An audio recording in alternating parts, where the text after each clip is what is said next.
भरपूर जण वाट बघत होते की सर नवीन बॅच कधी चालू होती। तर नवीन बॅच कधी चालू होतीये तर ती बॅच चालू होतीये 9 सप्टेंबरला। ठीक आहे, बरोबर ऐकलं तुम्ही। भरपूर जणांनी कम्युनिकेट केलं होतं की सर सप्टेंबर एंडला चालू होणार आहे असं ऐकलं होतं। तर 9 सप्टेंबरला बॅच चालू होणार आहे। पण त्याच्या अगोदर जर कोणी हा व्हिडिओ थोडासा लेट बघत असेल, कदाचित काही जण हा व्हिडिओ आता बघत असतील जुलैमध्ये, ऑगस्टमध्ये तरी चालतं, काही जण सप्टेंबरमध्ये बघत असतील, काही ऑक्टोबरमध्ये बघत असतील तरी काही प्रॉब्लेम नाहीये। याच्यामध्ये जरी तुम्ही लेट बघत असेल तरी कसं कव्हर करायचं, काय करायचं, कशा पद्धतीने करायचं सगळं डिटेलमध्ये सांगितलेलं आहे। आणि काही पेरेंट्स लोक पण हा व्हिडिओ बघत असतील, भरपूर पालकांचे फोन येतात, आम्ही त्यांना फोनवर हेच सांगतो की हा व्हिडिओ पूर्ण बघा, याच्यात पूर्ण माहिती आहे। मग ती बँकिंग रिलेटेड एक्झामशी, इन्शुरन्स रिलेटेड एक्झामशी किंवा MBAच्या एक्झामसाठी, कारण आता MBA साठी ही एकदम परफेक्ट बॅच असणार आहे। तर या सगळ्यांसाठी जर तुम्हाला असं वाटतंय की आपल्याला ती माहिती पाहिजे तर 1.5च्या स्पीडने थोडासा व्हिडिओ बघा, जेणेकरून थोडासा व्हिडिओ लवकर बघितला जाईल। ठीक आहे। आणि काही जणांनी फक्त ऍडमिशन प्रोसेससाठी कॉल केला असेल तर ऍडमिशन प्रोसेस सगळ्यात एंडला सांगितलेली व्हिडिओच्या। ठीक आहे। पण मला असं वाटतं जे कोणी हा व्हिडिओ बघते त्यांनी पूर्ण व्हिडिओ बघा, म्हणजे तुमचे सगळे डाऊट्स क्लिअर होतील। आणि त्याच्या व्यतिरिक्त काही असतं तर तुम्ही फोन करून विचारू शकता। ठीक आहे। तर सगळ्यात महत्त्वाचं 1.5च्या स्पीडने व्हिडिओ बघा, त्यानंतर कंप्लीट व्हिडिओ बघा। लेट बघितलं तरी मी याच्यामध्ये कव्हर करतो। ठीक आहे। मी आता हा व्हिडिओ बनवतोय 14 ऑगस्टच्या आसपास, तर त्या हिशोबाने सगळं बोलणार आहे, पण जर तुम्ही लेट जरी बघत असेल तरी कव्हर होऊन जाईल। ठीक आहे। सगळ्यात पहिला प्रश्न असतो बऱ्याच पालकांचा आणि बऱ्याच स्टुडंटचा की सर ऑनलाईन बेटर राहील की कसं। तर बघा, लॉकडाऊन नंतर जेवढ्याही बॅचेस चालल्या त्यात मॅक्झिमम बॅचेस ऑनलाईन चालू आहे, कारण ऑनलाईन खूप बेटर आहे।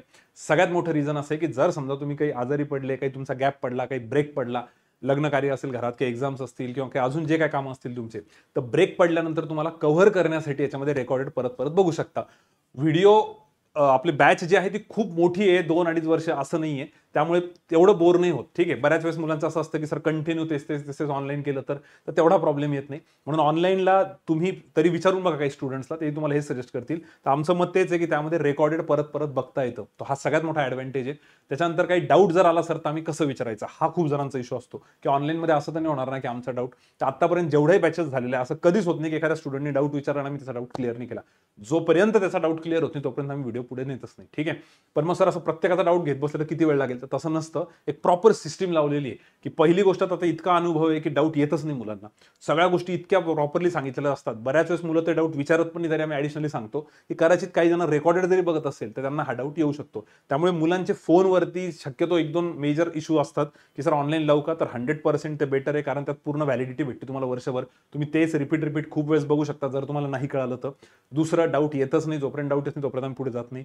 समजा तरी पण डाऊट आलाच तर त्यासाठी ऑनलाईन ग्रुप्स असतात, भरपूर टीचर लोकांचे पण असतात, प्लस तुमचे पण असतात। जेवढे स्टुडंट्स आहे त्यांचा सेपरेट एक ग्रुप असतो, ज्यांनी पण हा पेड कोर्स घेतलेला आहे त्यांच्यासाठी, तर त्याच्यावरती डाऊट क्लिअर होता। एवढं करून जर समजा तुम्ही संभाजीनगरला असाल तर तुम्ही ऑफलाईन येऊन पण डाऊट्स क्लिअर करू शकता।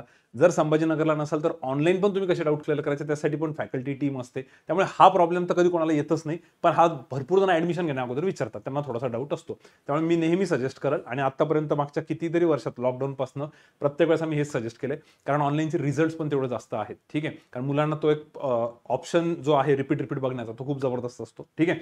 सो सर याच्यामध्ये संभाजीनगरला येऊन प्रिपेअर करायला पाहिजे का आम्ही, तर बघा, जर घरून तुम्हाला पॉसिबिलिटी आहे, जर समजा पेरेंट्सकडनं तुम्हाला काही ऑब्जेक्शन नाहीये, घरचे तुमच्या काही पर्सनल काही इश्यू असतील की जर बाबा सर मला इथं घरीच थांबणं गरजेचं आहे आईवडिलांसोबत, किंवा काही कारण असतं, तर मग मला असं वाटतं की त्याच्यात तुम्ही घरी थांबलेलं बेटर आहे। पण जर समजा असं असेल की घरी तुम्हाला कंपल्शन नाही थांबायचं, तुम्ही संभाजीनगरला येऊ शकता, तुम्हाला घरून परमिशन आहे, तर मग मला वाटतं तुम्ही इथं आलेले बेटर राहू शकता। दुसरी गोष्ट, इथे येण्यासाठी तुम्हाला फायनान्शियली 5,500-6,000 हजार रुपये तरी महिन्याला खर्च लागतो। मेस झालं, जेवण झालं, लायब्ररी झाली, या सगळ्या गोष्टी जर पकडल्या तर एक निदान नाश्ता वगैरे हे सगळं पकडून 5,500-6,000 हजार रुपये महिन्याला खर्च येतो। जर फायनान्शियली तुम्हाला प्रॉब्लेम नसेल आणि घरच्यांची परमिशन असेल तर मला वाटतं तुम्ही संभाजीनगरला आलेले बेटर राहील। पण जर समजा तुमचा फायनान्शियल थोडासा प्रॉब्लेम आहे की बाबा प्रत्येक महिन्याला 5,500-6,000 हजार रुपये आणि 4-5 महिन्यांची बॅच चालेल, त्याच्यानंतर पण प्रिपरेशन करायचं राहू शकतं, मग सर आम्ही इथं येऊ की नाही, तर जर तुम्हाला तसा प्रॉब्लेम वाटत असेल, तुमचा पैशांचा इश्यू असेल, तर पहिले 4-5 महिने जोपर्यंत बॅच कंप्लीट होत नाही, बॅच पूर्ण 5 महिने चालते, तर तोपर्यंत मला असं वाटतं की तुम्ही घरी जरी प्रिपरेशन केलं तरी काही हरकत नाहीये। सर मग घरून डाऊट क्लिअर होत नाही, इथं डाऊट क्लिअर होता का, असं बिलकुल नाहीये। पण काही जणांचं असतं की जर आम्ही घरून प्रिपरेशन केलं तर कदाचित घरचे कामं, शेतातले कामं अशा याच्यामुळे आम्हाला थोडासा टाइम लागतो। तर आता हे तुमचं पर्सनल आहे। मॅक्झिमम मुलं बॅच चालू असताना घरूनही प्रिपेअर करता, असं काही नाहीये। आणि बॅच झाल्यानंतर जर त्यांना असं वाटलं की तिथे जाऊन समजा आम्ही त्या वातावरणात बघू बाबा इथं आमचा जास्त अभ्यास होतो घरच्यापेक्षा, तुम्ही इथे येऊ शकता. पण संभाजीनगरला आले म्हणजे तुम्हाला ऑफलाईन बॅच लावायची असं बिलकुल नाहीये. इथं आल्यानंतर पण आता भरपूर क्लासचे मुलं संभाजीनगरला येऊन करतात, पण ऑनलाईनच करतात, कारण ते रिपीट बघता येतं. आणि जरी तुम्ही ऑनलाईनचे स्टुडंट असले तरी तुम्ही तिथे जाऊन पण डाऊट्स त्यांना विचारू शकता. तर तुम्ही घरूनही प्रिपरेशन करू शकता, इथूनही करू शकता. डाऊट्स तुमच्या सगळ्या साईडनी क्लिअर होतील, त्याच्याबद्दल निश्चिंत राहा. ठीक आहे. आणि पैसे किती लागतील महिन्याला मेसचे वगैरे ते पण मी तुम्हाला क्लिअर केलं. बरेच पालक लोक हा प्रश्न विचारतात, त्याच्यामुळे या व्हिडिओमध्ये आम्ही सगळे डाऊट्स क्लिअर करू. त्याच्यानंतर सगळ्या ग्रॅज्युएट झालेल्या स्टुडंटसाठी हा व्हिडिओ कामाचा कशामुळे राहतो. बऱ्याच जणांचं असतं की सर ग्रॅज्युएशन झालं किंवा ग्रॅज्युएशनचं फायनल इयर आहे, पण आम्हाला बँकच्या एक्झामचं प्रिपरेशन करायचं का, इन्शुरन्सचं करायचं का, MBA साठी आम्ही प्रिपेअर करू का, कुठल्या कंपनीच्या प्लेसमेंटसाठी कॅम्पस रिक्रुटमेंटसाठी करू, कळत नसतं. तर त्या सगळ्यांसाठी कसं आहे, हा जो पण कोर्स चालणार आहे पूर्ण 5 महिने तुमचा, याच्यामध्ये जे मॅथ्स, लॉजिक, इंग्लिश 3 विषय शिकवले जातील, या सगळ्यांचा फायदा तुम्हाला जर तुम्ही समजा ग्रॅज्युएशन नंतर कुठल्या प्रायव्हेट कंपनीत जायचं असलं तर तिथेही होतो, बँक एक्झामसाठी होतो, इन्शुरन्स एक्झामसाठी पण होतो. त्यानंतर तुमचं SSCची कधी कधी मुलं प्रीचं ट्राय करतात, तर त्याच्यात पण होऊन जातं, काही प्रॉब्लेम राहत नाही. ठीक आहे. बऱ्यापैकी त्यात सिलेबस थोडासा व्हास्ट आहे, थोडासा वेगळा आहे SSCचा, पण मेजॉरिटी हा सिलेबस तिथे बऱ्यापैकी कव्हर होतो. MBA साठी पण मुलांना फायदा होतो, त्यामुळे याचं नुकसान काहीच नाही. ठीक आहे. आता कोर SSC करायचं तर तुम्हाला अजून थोडंसं डेप्थमध्ये जावं लागेल. ठीक आहे. पण मला असं वाटतं की याचं नुकसान काही नाही. म्हणजे कसं आहे, या सगळ्या कॉम्पिटेटिव्ह एक्झाम्समध्ये जेव्हा तुम्ही पडतात, तर हे ॲप्टिट्यूडचं आपण जे पण शिकणार आहे, याच्यामध्ये समजा आता आपण एक 15 पायऱ्या चढतोय, तर पहिल्या 10 पायऱ्या सगळ्यांच्या सारख्याच आहे. त्यामुळे तुमचं नुकसान काहीच नाही याच्यामध्ये. आणि हे सगळं झाल्यानंतर जर तुम्हाला वाटलं की मला आता स्पेसिफिकली या साईडला जायचं किंवा या साईडला जायचं, तर तुम्ही तो विचार करू शकता. त्यामुळे जेही स्टुडंटचं आम्हाला म्हणणं असतं की सर हे करू की नाही आम्ही, काही नुकसान होईल का, तर हा कुठला असा टेक्निकल कोर्स नाही. कधी कधी असं होऊन जातं की आपण एखादा टेक्निकल कोर्स करतो, तर त्या कोर्सचा तिथंच इम्पॉर्टन्स असतो, बाकी ठिकाणी नसतो. तर याचा असं आहे की ग्रॅज्युएशन झाल्यानंतर तुम्हाला कुठे जायचं असेल, गव्हर्नमेंट एक्झामसाठी किंवा चांगल्या चांगल्या टॉपच्या प्रायव्हेट कंपन्यांमध्ये, तिथे पण ॲप्टिट्यूडची एक्झाम होते, त्या सगळ्यांसाठी हे फायद्याचं आहे. ठीक आहे. तर त्यामुळे प्रत्येक ग्रॅज्युएशन झालेल्या स्टुडंटने हा कोर्स करायला काही प्रॉब्लेम नाही आहे, हे पहिले क्लिअर करून घ्या. कारण बऱ्याच जणांचं असं असतं की सर माझी इच्छा नाही पण माझ्या घरचे फोर्स करताय, किंवा मला तर काही माहीत पण नाही मी करेल की नाही, हे काय असतं जॉब वगैरे. तर याच्यात काही नुकसान नाही आहे, कारण हे झाल्यानंतर जर तुम्हाला त्यात इंटरेस्ट आला त्या अभ्यासामध्ये, तुम्ही त्याला कंटिन्यू करू शकता. ठीक आहे. तर हा एक मुद्दा बरेच जण फोनवर विचारतात, त्यामुळे तुम्ही क्लिअर केलेला आहे. बाकी बघा, बँक एक्झाम्स यात कव्हर होतील, ॲग्रिकल्चरशी रिलेटेड AFOची एक एक्झाम असते आणि बाकीचे पण एक्झाम्स असतात. तर सगळ्या ॲप्टिट्यूडच्या एक्झाम्सला हा कोर्स कामात येईल. MBA CET साठी, आता MBA साठी थोडंसं सांगतो. आत्ताचा जो टायमिंग आहे तो MBAच्या CET साठी जर मुलं प्रिपेअर करत असेल तर एकदम क्रीम टाइम असेल, कारण बॅच चालू होती 9 सप्टेंबरला 9/9ला. ठीक आहे. CETची एक्झाम मार्चमध्ये असते, सेकंड संडेला असते. ठीक आहे. तर मार्चमध्ये म्हटलं तरी तुम्हाला फेब्रुवारीचा जो महिना राहील तो थोडाफार तुमचा सेल्फ प्रिपरेशनसाठी राहिलेला बेटर आहे. तर सप्टेंबर, ऑक्टोबर, नोव्हेंबर, डिसेंबर आणि जानेवारी अशा 5 महिन्यामध्ये बॅच पूर्ण प्रॉपर कंप्लीट होते. एक महिना तुम्ही सेल्फ स्टडी करू शकता. पण जर बॅच पुढे गेली आणि तुम्ही डिसेंबरपर्यंत जरी केलं, तरी तेवढ्या अभ्यासावरती जरी तुम्ही पुढे जाऊन मॉक टेस्ट वगैरे सगळं अनालिसिस केलं तरी काम होतं. पण तुमचा आणि आमचा संबंध फक्त बॅच पुरता असतो असं नाहीये. बॅच संपल्यानंतर पण तुम्ही आमच्यासोबत कॉन्टॅक्टमध्ये राहता आणि राहावंच लागतं, कारण की मग तुमच्यावर एवढी मेहनत घेतलेली असते की तुमचे मार्क्स वाढताय की नाही, तुमची काय स्ट्रेंथ आहे, काय विकनेस आहे, कोणत्या टेस्ट द्यायच्या, कशा द्यायच्या, सगळं सांगितलं जातं तुम्हाला. फक्त तुमचंही थोडंफार काम बनतं की तुम्ही आम्हाला कम्युनिकेट करत राहायला पाहिजे. बाकी आम्ही आमच्या साईडने तर सांगतच असतो. ठीक आहे. तर सर मग आता MBA CET वाल्यांनी थांबायला पाहिजे का? कारण बऱ्याच जणांनी, आता अनिल सरांनी मला सांगितलं की इन्क्वायरीज मुलं म्हणत होते की आम्ही थोडंसं थांबतो, नोव्हेंबरच्या वगैरे बॅचचा विचार करत होते. तर इतक्या लेट नका थांबू, कारण की नोव्हेंबर, डिसेंबर, जानेवारी नंतर ना तुम्हाला तेवढं प्रिपरेशनला टाइम नाही भेटणार. नाईलाज असेल त्यावेळेस जर कोणी जॉईन करतंय तर त्यांना ऑप्शन नाही म्हणून ठीक आहे, पण ज्या मुलांकडे ऑप्शन आहे त्यांच्यासाठी सप्टेंबरची बॅचेस आम्ही सजेस्ट करू. कारण भरपूर जणांचे फोन येतात की सर तुम्ही सांगा काय करायचंय. तर मला वाटतं आयडियल बॅच राहील सप्टेंबर, कारण हे बघा सप्टेंबर, ऑक्टोबर, नोव्हेंबर, डिसेंबर, जानेवारी 5 महिन्यामध्ये तुमची बॅच होते. फेब्रुवारी महिना तुम्हाला पूर्ण रिव्हिजनला, प्रॅक्टिसला जातो. पण सर MBA CETचा सिलेबस आणि ह्या सिलेबसमध्ये काही डिफरन्स आहे का? तर 2017 पासून आम्ही MBA CET आणि बँकिंगच्या ह्या बॅचेस घेतोय. याच्यामध्ये सिलेबस कॉमनच आहे, जो बँकिंगचा सिलेबस आहे तो सगळा MBAला आहे. प्लस MBA मध्ये ॲब्स्ट्रॅक्ट रिझनिंग म्हणजे डायग्रामचा थोडासा एक पार्ट असतो, व्हिज्युअल रिझनिंगचा, तो वेगळा असतो. तो तुम्हाला आम्ही ॲडिशनल वेगळा शिकवतो. यस सर शिकवतील तुम्हाला. त्याच्या व्यतिरिक्त 2020 पर्यंत एवढा काही प्रॉब्लेम नव्हता, पण मागच्या 1-2 वर्षामध्ये CETचा पेपर खूपच विचित्र विचारलेला आहे. त्यामुळे कधी कधी असं होतं की CETच्या पेपरमध्ये इतकं विचित्र विचारता की त्याला तुम्ही पर्टिक्युलर कशाला ब्लेम नाही करू शकत, कारण की काही डिफाईनच नाही की कसं विचारतील. त्याच्यामुळे मुलांचं म्हणणं असतं की सर मग आम्ही CET साठी एक्झॅक्टली काय प्रिपेअर करू. तर माझं असं म्हणणं आहे की हा जो बेसिक कोर्स आहे, ज्याचा सगळ्या ठिकाणी फायदा होतो, एवढा तर तुम्ही करूनच ठेवा, याच्यात नुकसान तर काही नाही. जर तुम्ही एवढं प्रॉपर केलं आणि तुमच्याकडे टाइम असला तर आम्ही तुम्हाला अजून एक्स्ट्रा सांगू शकतो की काय करायला पाहिजे. पण तुम्ही आधीपासून ते नका करू, कारण बरेच जण काय करतात, ऍडिशनली काहीतरी प्रिपेअर करत बसता आणि त्या चक्करमध्ये जे क्लासमध्ये शिकवलेलं ते पक्क नाही राहत. मग ह्याचंही नुकसान होतं आणि त्याचंही नुकसान होतं आणि मग तेवढे मार्क्स येत नाही.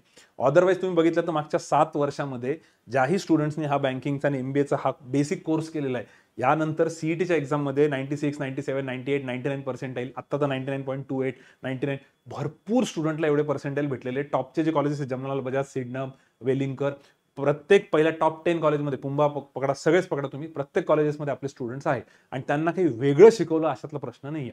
त्यामुळे ज्या मुलांना असं वाटतंय की सर याच्या व्यतिरिक्त आम्ही काही करू का, तर मी म्हणाल की करायला प्रॉब्लेम नाही, पण पहिले हे तर पक्क करा.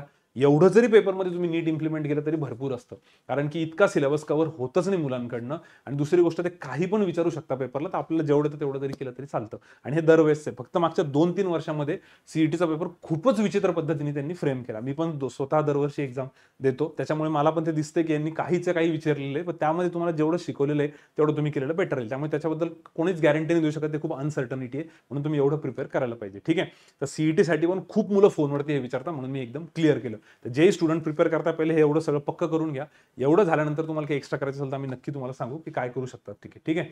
बाकी MBAचा सिलेबस कव्हर होतो का, तर हो. त्याच्यामध्ये काही ॲडिशनल असतो, तो पार्ट तुम्हाला मी सांगितलं की सर तुमचा वेगळा घेतील. त्यानंतर फीडबॅक, ही गोष्ट सगळ्यात इम्पॉर्टंट आहे.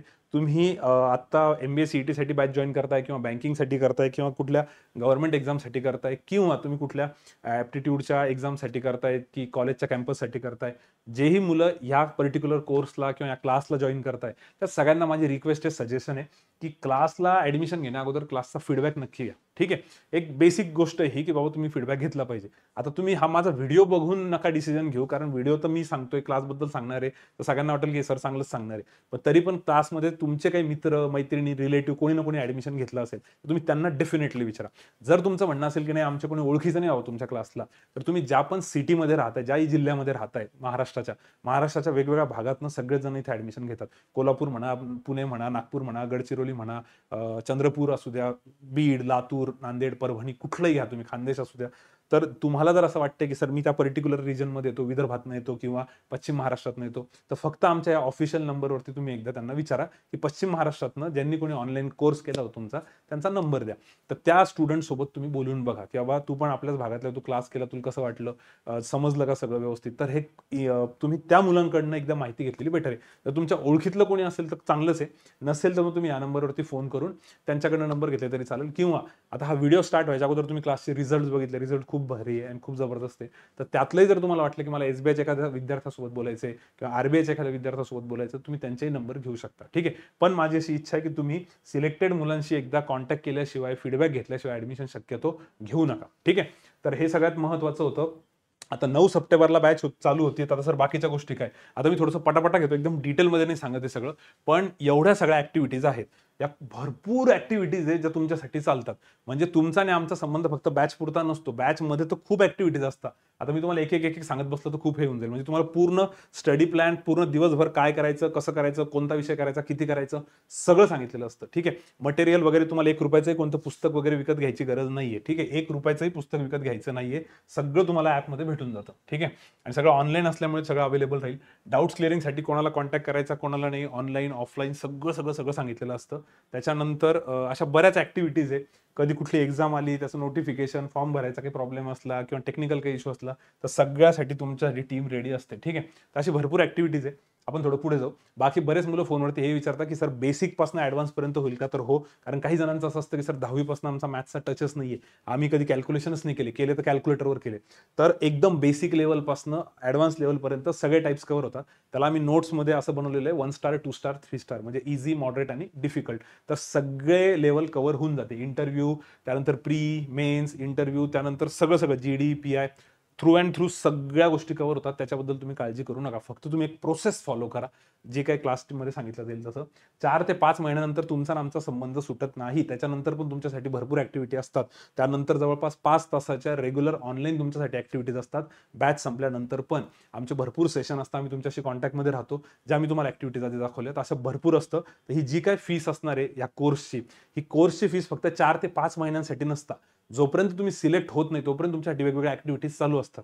बॅच तुमची 1 वर्षभर व्हॅलिड असते, पण त्यानंतर बाकीच्या ॲक्टिव्हिटीज असतात. तुमचा आमचा जो कॉन्टॅक्ट असतो, तुम्ही आम्हाला काउन्सिलिंगसाठी, मेंटरशिपसाठी रेग्युलर भेटू शकता, बोलू शकता. तर हे भरपूर दिवस चालतं. तर ह्याच्यामध्ये तुम्ही हा नका विचार करू की हा आपण फीस फक्त 4-5 महिन्यांसाठी भरतोय किंवा यांचा आपला कॉन्टॅक्ट 4-5 महिने राहील, तर असं बिलकुल राहत नाही. ठीक आहे. त्यानंतर बेसिक बॅच शिफ्ट होते का, तर बॅच शिफ्ट करून नाही भेटत. समजा तुम्ही 9 सप्टेंबरच्या बॅचला ऍडमिशन घेतलं तर 9 सप्टेंबर 2024 पासनं पुढच्या वर्षीच्या 9 सप्टेंबर 2025 पर्यंत 1 वर्षभर तुम्हाला ही पूर्ण बॅच भेटून जाईल. 1 वर्षभर. मग तुम्ही ऍडमिशन कधी पण घ्या. बॅच मात्र शिफ्ट होत नाही ऍट एनी सर्कमस्टान्सेस. काही जणांचं जर झालं की सर माझी थोडी तब्येत खराब झाली, 15 दिवस मिस झालं, तर तुम्ही ते नंतर कव्हर करू शकता. पूर्ण वर्षभर आहे तुम्हाला. त्या वर्षभरातच तुम्ही रिपीट बॅच बघायची म्हटलं तरी 2-3 वेळेस होते, पण एवढी गरज पडत नाही. ठीक आहे. तर बॅच कोणत्याच केसमध्ये शिफ्ट होत नाही. बॅच फक्त मोबाईलवरती बघता येते. लॅपटॉपवरती वगैरे तुम्हाला बॅच बघता येणार नाही. मोबाईलवरतीच हे सगळं चालतं, ते पण अँड्रॉइड मोबाईलवरती. ठीक आहे. त्यानंतर जर समजा कुणाचा काही प्रॉब्लेम झाला पायरसीचा वगैरे, बरेच मुलं काहीतरी गडबड करण्याचा प्रयत्न करतात, तर पायरसी वगैरे करत असेल तरी पकडल्या जातं आणि ऍडमिशन परमनंट कॅन्सल होतं. त्यामुळे पायरसी वगैरे करायची नाही. या सगळ्या इन्स्ट्रक्शन्स तुम्हाला पहिल्याच लेक्चरला बॅच स्टार्ट झाल्यानंतर दिल्या जातील. ठीक आहे. त्यानंतर लेट ऍडमिशन जरी झालं तरी पण तुम्ही तो जो काय पार्ट शिकवून झालेला आहे तो रेकॉर्डेड कव्हर करू शकता. पण जे कोणी विद्यार्थी लेट ऍडमिशन घेणार असेल, समजा सप्टेंबरमध्ये कोणी हा व्हिडिओ बघत असेल, 15 सप्टेंबर, 20 सप्टेंबर, 25 सप्टेंबर, तर तुमचं काही दिवसांचं मिस झालेलं असेल किंवा कदाचित तुम्ही ऑक्टोबरमध्ये बघत असाल, तर तुम्हाला टेन्शन आलं असेल की सर मी आता कसं कव्हर करू. तर जर तुम्ही ऍडमिशन घेतलं लेट तर एकदा फक्त फोन करायचा आणि विचारायचं की सर कसे कसे लेक्चर्स बघू. आणि प्रत्येक सब्जेक्टचं त्या टीचरनी व्हिडिओमध्ये सांगितलेलं असतं की जर लेट ऍडमिशन घेताय तुम्ही तर लेक्चर्स कसे बघायचे. कारण लेट ऍडमिशनमुळे तुम्ही सगळं नाही कव्हर करू शकत. तर जे कामाचं आहे, जे डिपेंडंट आहे पुढे, ज्याच्यावरती पुढचं काही अवलंबून आहे, आम्ही तुम्हाला ते लेक्चर्स करायला लावू. आणि जे डिपेंडंट नाही ते लेक्चर नाही करायला लावणार. हे सगळं लेक्चर्स मध्येही सांगितलेलं असतं. पण जर तुम्हाला नाही कळालं आणि तुम्ही लेट ऍडमिशन घेताय तर तुम्ही या नंबरवरती फोन करून माझा नंबर घ्या, सरांचा नंबर घ्या, मग त्यांना एकदा कम्युनिकेट करा सर कसं कसं कव्हर करायचं ते तुम्हाला व्यवस्थित सांगतील. तर अशी काळजी करू नका. जर लेट ऍडमिशन असेल तर आमच्याकडनं होणार नाही का, तर होऊ शकतं. फक्त किती लेट आहे त्याच्यानुसार आम्ही तुम्हाला सांगू सगळं. फक्त आम्ही जे सांगणार आहे त्या हिशोबाने फॉलो करा, म्हणजे प्रॉब्लेम येणार नाही. ठीक आहे. तर बॅचचा जो टायमिंग आहे तुमचा तो 4 तासाचा असणार आहे. बॅच सकाळी 7 ते 9 तुमचं कॉन्टचं लेक्चर असेल. त्यानंतर एकच सेकंड ना,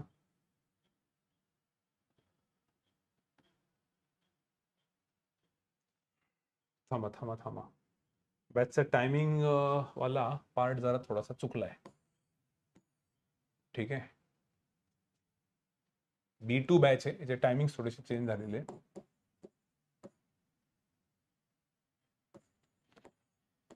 7:30 ते 8:30 लेक्चर आहे तुमचं.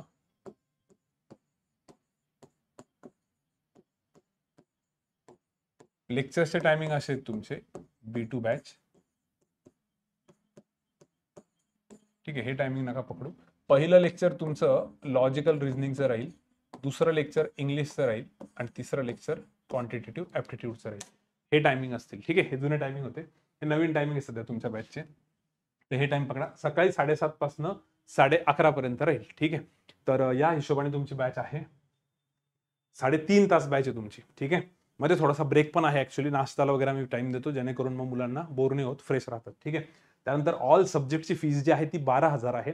याच्यामध्ये कुठल्याही पद्धतीचं रिफंड होत नाही. त्यामुळे मी म्हटलं की ऍडमिशन घेण्या अगोदर तुम्ही काही स्टुडंटचा, सिलेक्टेड विद्यार्थ्यांचा फीडबॅक नक्की घ्या. आणि तुम्ही ज्याही जिल्ह्यामध्ये राहताय त्या जिल्ह्यातल्या काही मुलांचे नंबर घ्या क्लासच्या ऑफिशियल नंबरवरून फोन करून, तर त्यांच्याशी बोलून मग डिसिजन घ्या. त्यानंतर इन्स्टॉलमेंट वगैरे नसतं याच्यामध्ये, त्यामुळे आम्ही व्हिडिओ जवळपास 1 महिना अगोदर बनवतो. आता 9 तारखेला बॅच आहे तर ऑलमोस्ट 1 महिना अगोदर आम्ही हा व्हिडिओ बनवतोय, जेणेकरून मुलांचा काही इश्यू असेल तर ते तशी अरेंजमेंट करतात. ठीक आहे.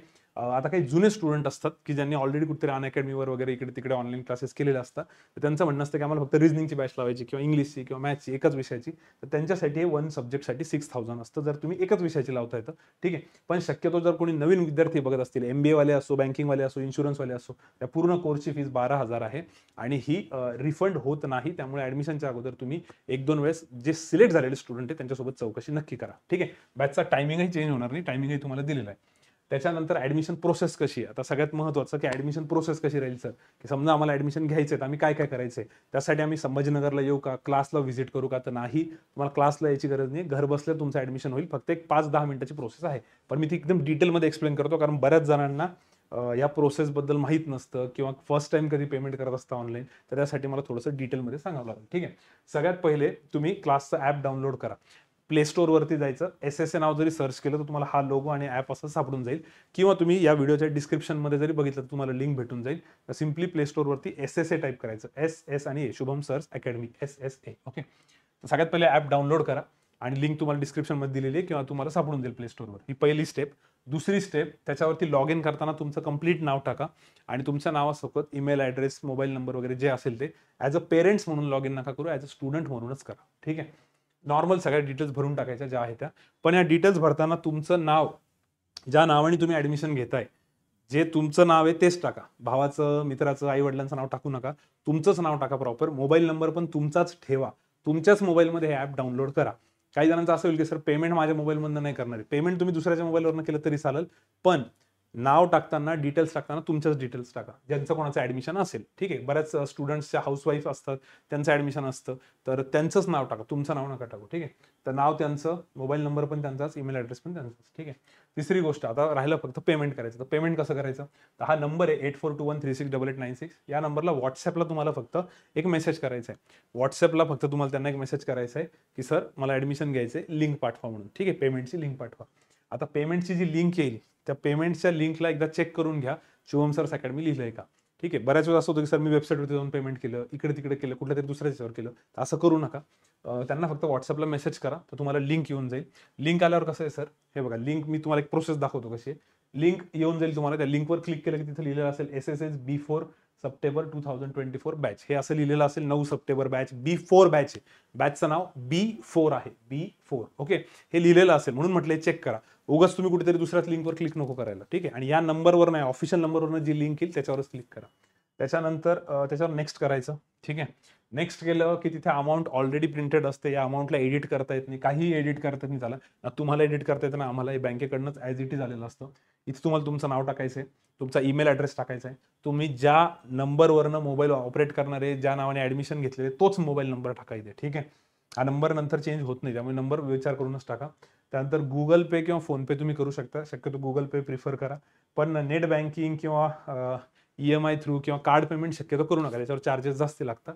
गुगल पे, फोनपे बेटर आहे. फक्त क्लिक करा. तिथं 12,000 ही अमाऊंट असते. कन्व्हिनियन्स चार्जेस एक 6 रुपये असतात, त्याच्यावर थोडासा GST 7 रुपये तुम्हाला एक्स्ट्रा पडतील. तर 12,000 रुपये कोर्सची फीस आहे, इन्क्लुडिंग GST. याच्या व्यतिरिक्त तुम्हाला एक्स्ट्रा पैसे द्यायची गरज नाही. 7 रुपये फक्त हे चार्जेस असतात. याच्या व्यतिरिक्त कुठलेही चार्जेस नसतात. ठीक आहे. GST वगैरे याच्यामध्ये इन्क्लुडेड आहे. तर 12,000 रुपये फीस आहे. याला कंटिन्यू करायचं. परत एकदा बघा इथं प्रिंटेड असतं तुमचं नाव, ईमेल ॲड्रेस, फोन नंबर. याच्यावर क्लिक केलं तुम्ही इथे UPI वरती, UPI थ्रू पेमेंट करा. गुगल पे, फोनपे अशा ऑप्शन्स असतात. गुगल पे किंवा फोनपे घ्या आणि याच्यावरती क्लिक केलं की तुमचं पेमेंट होऊन जातं. ठीक आहे. पेमेंट झाल्यानंतर त्याचा स्क्रीनशॉट काढून तुम्ही फक्त सरांना पाठवला तरी चालतो. ठीक आहे. ही अशी प्रोसेस आहे. त्याचा स्क्रीनशॉट व्हॉट्सअपला एक ॲज अ रेकॉर्ड म्हणून त्यांना पाठवा. अदरवाईज त्यांच्याकडे पूर्ण लिस्ट असते, त्यांच्याकडे सगळं सेव्ह असतं, काही काळजी करू नका. ठीक आहे. आणि तुमचा नाव, मोबाईल नंबर जरी ॲज अ बॅकअप म्हणून त्यांना पाठवलं तरी चालेल. मग आता मुलांचं असं होतं की पेमेंट झालं लगेच मला आता ॲपमध्ये काही सगळं दिसत नाहीये. तर ॲपमध्ये तुम्हाला लगेच काही दिसणार नाही. तुमची जी बॅच आहे ती बरोबर 8 तारखेला, आता 9 सप्टेंबरला बॅच स्टार्ट होतीये, तर 8 सप्टेंबरला, ठीक आहे, 8 सप्टेंबरला संडे, मला जेवढं कळतंय, ठीक आहे, तर रविवारी बरोबर संध्याकाळी 6 वाजता तुम्हाला ॲपमध्ये तुमची बॅच दिसून जाईल. ठीक आहे. तर जरी समजा कोणी ॲडमिशन आज घेतलं असेल, उद्या घेतलं असेल, 10 दिवसांनी घेतलं असेल, 20 दिवसांनी घेतलं असेल, तरी पण त्यांची 9 सप्टेंबरला बॅच आहे, तर त्यांना 8 सप्टेंबरला दिसेल. आणि 9 सप्टेंबर नंतर जर घेतलं असेल तर ऑलरेडी त्याच्यामध्ये बॅच असतेच. ठीक आहे. ॲडमिशन घेतल्यानंतर तर संध्याकाळी 6 वाजेपर्यंत तुम्हाला ते ॲड करतील. बरं, ॲड केल्यानंतर सर लेक्चर्स कसे करायचे? तर लेक्चर्स कसे करायचे तर त्याच्यामध्ये अनाउन्समेंट सेक्शनमध्ये तुम्ही बघा, तिथे सगळ्या अनाउन्समेंट असतात. पहिला जो दिवस राहील 9 सप्टेंबरचा, त्या दिवशी तुमचं फक्त एकच लेक्चर होईल. कारण तुम्हाला सवय नसणार आहे तिन्ही लेक्चरची, तर एकच लेक्चर घेतलं जाईल, त्यात सगळी माहिती दिली जाईल. आणि मग सेकंड डे पासून 10 सप्टेंबरपासून डिटेलमध्ये सगळ्या सब्जेक्टचं चालू होऊन जाईल. ठीक आहे. तर हे सगळं जे आहे मी बऱ्यापैकी एक्सप्लेन केले. जस्ट इन केस कोणाला कळालं नसेल तर व्हिडिओचा हा पार्ट तुम्ही परत बघू शकता. सिंगल डिव्हाइसच वापरायचा आहे, मल्टिपल डिव्हाइस चालत नाही, पायरसी करायची नाही. ठीक आहे. मी माझ्या मित्राला पण देऊन बघितलं वगैरे, असं केलं तर ते लगेच ब्लॉक होऊन जातं आणि तुमचं ॲडमिशन परमनंट कॅन्सल होईल. बॅच कुठल्याही पद्धतीने शिफ्ट होत नाही, हे पण मी तुम्हाला आधीच सांगितलं. लेट ॲडमिशन जरी असलं तरी तुम्ही रेकॉर्डेड बघून कव्हर करू शकता. पूर्णच रेकॉर्डेड बघायचं का तर नाही, काही पार्ट तुम्ही लाईव्ह पण करू शकता आमच्यासोबत. फक्त आम्हाला कम्युनिकेट करा, आम्ही तुम्हाला समजावून सांगू की काही गोष्टी ज्या करणं गरजेच्या असतात. जसं की मॅथ्सचे पहिले 12 लेक्चर कंपल्सरी आहे. मॅथ्सचे पहिले 12 लेक्चर तुम्ही कधी ॲडमिशन घ्या, तुम्हाला पहिले 12 लेक्चर करावेच लागतात. त्याच्यानंतर तुम्ही जम्प मारू शकता. लॉजिकल रिजनिंगचा प्रत्येक टॉपिक वेगवेगळा आहे, त्याचं एकमेकांचं कनेक्शन नाही आहे, तर त्याच्यामध्ये तुम्ही उडी मारू शकता. म्हणून ॲडमिशन घेतल्यावर एकदा विचारा की बाबा लेक्चर मी सर बरोबर करतोय की नाही किंवा करते की नाही. आम्ही जसं सांगू त्या हिशोबाने करा, म्हणजे प्रॉब्लेम येणार नाही. ठीक आहे. तर अनाउन्समेंट सेक्शन जो आहे, अनाउन्समेंट सेक्शन नोटीस बोर्ड, तो फक्त चेक करा 8 तारखेला ऍडमिशन घेतल्यानंतर 1 दिवस अगोदर, ज्यावेळेस आम्ही तुम्हाला ऍड करू त्याच्यामध्ये आम्ही सगळं अनाउन्समेंट टाकून देऊ, तुम्हाला मेसेजेस टाकू कसं आहे काय म्हणून. ठीक आहे. बाकी तुम्हाला याच्या व्यतिरिक्त काही जरी डाऊट वाटला तर तुम्ही या नंबरवरती फोन करून डाऊट विचारू शकता. अजिंक्य सरांनाही विचारू शकता आणि अनिल सरांना विचारू शकता. हा नंबर फक्त व्हॉट्सअपचा, याला व्हॉट्सअपसाठीच यूज करा. कॉलिंगसाठी तुम्हाला हे 2 नंबर दिलेले आहे. ठीक आहे. ॲप डाउनलोड कसं करायचं, काय करायचं ते पण मी सांगितलं. आय होप सगळे डाऊट्स क्लिअर झाले असतील. तुम्ही व्हिडिओला भरपूर वेळ देऊन बघितलं, सगळं डिटेल बघितलं. तरी पण याच्या व्यतिरिक्त काही डाऊट आला तर डायरेक्ट फोन करा. ठीक आहे. फोनसाठी तुम्हाला नंबर्स दिलेले आहेत, ऑफिशियल नंबर पण आहेत. पण कुठलीच शंका ठेवू नका. MBA वाल्यांनी तर स्पेसिफिकली या बॅचवर फोकस केलेला बेटर राहील, कारण जर तुम्ही नंतर पुढच्या बॅचसाठी थांबत असाल तर जास्त लेट नको व्हायला, ही एक गोष्ट लक्षात राहू द्या. ठीक आहे. सो आय होप बऱ्यापैकी तुमचे डाऊट्स क्लिअर झाले असतील. अजूनही काही डाऊट राहिले तर तुम्ही फोन करू शकता. आणि मला आता एक्झॅक्ट नाही आठवते अजून एखादा कुठला पॉईंट राहिला आहे का, पण ठीक आहे, माझ्या मते मला वाटतं मी बरंचसं कव्हर केलेलं आहे. आणि हां, हे एक असतं मुलांचं की सर किती दिवसामध्ये सिलेक्शन होईल वगैरे किंवा बँक एक्झाम्सचं. तर आता सप्टेंबर चालू आहे, आता सीझन चालू झालेला आहे. जुलैला वगैरे एक्झामचा सीझन चालू होतो. त्यामुळे आता जर कोणी बँक एक्झामसाठी ॲडमिशन घेते तर हा जो पुढच्या 4-5 महिन्यांचा पिरियड राहील, हा तुमचा एक अनुभवच राहील.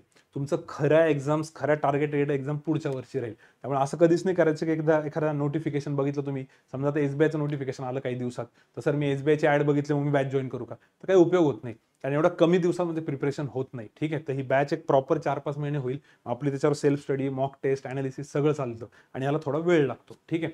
असा किती वेळ लागतो कन्फर्म तर नाही सांगता येत, कारण पर्सन टू पर्सन व्हॅरी होतं. काही मुलांचा 7-8 महिन्यातही रिझल्ट आहे, काही वर्षभरात पण आहे, काही 1.5 वर्षात पण आहे. पण तुम्ही कधी ॲडमिशन घेता त्याच्यावर डिपेंड आहे. आता तुम्ही जे ॲडमिशन घेताय सप्टेंबरला, तर हे सप्टेंबर, ऑक्टोबर, नोव्हेंबर, डिसेंबर, जानेवारीपर्यंत बॅच चालेल. मग तिथून तुमचा सेल्फ स्टडी, मग परत एक्झाम्स चालू होऊन जातील.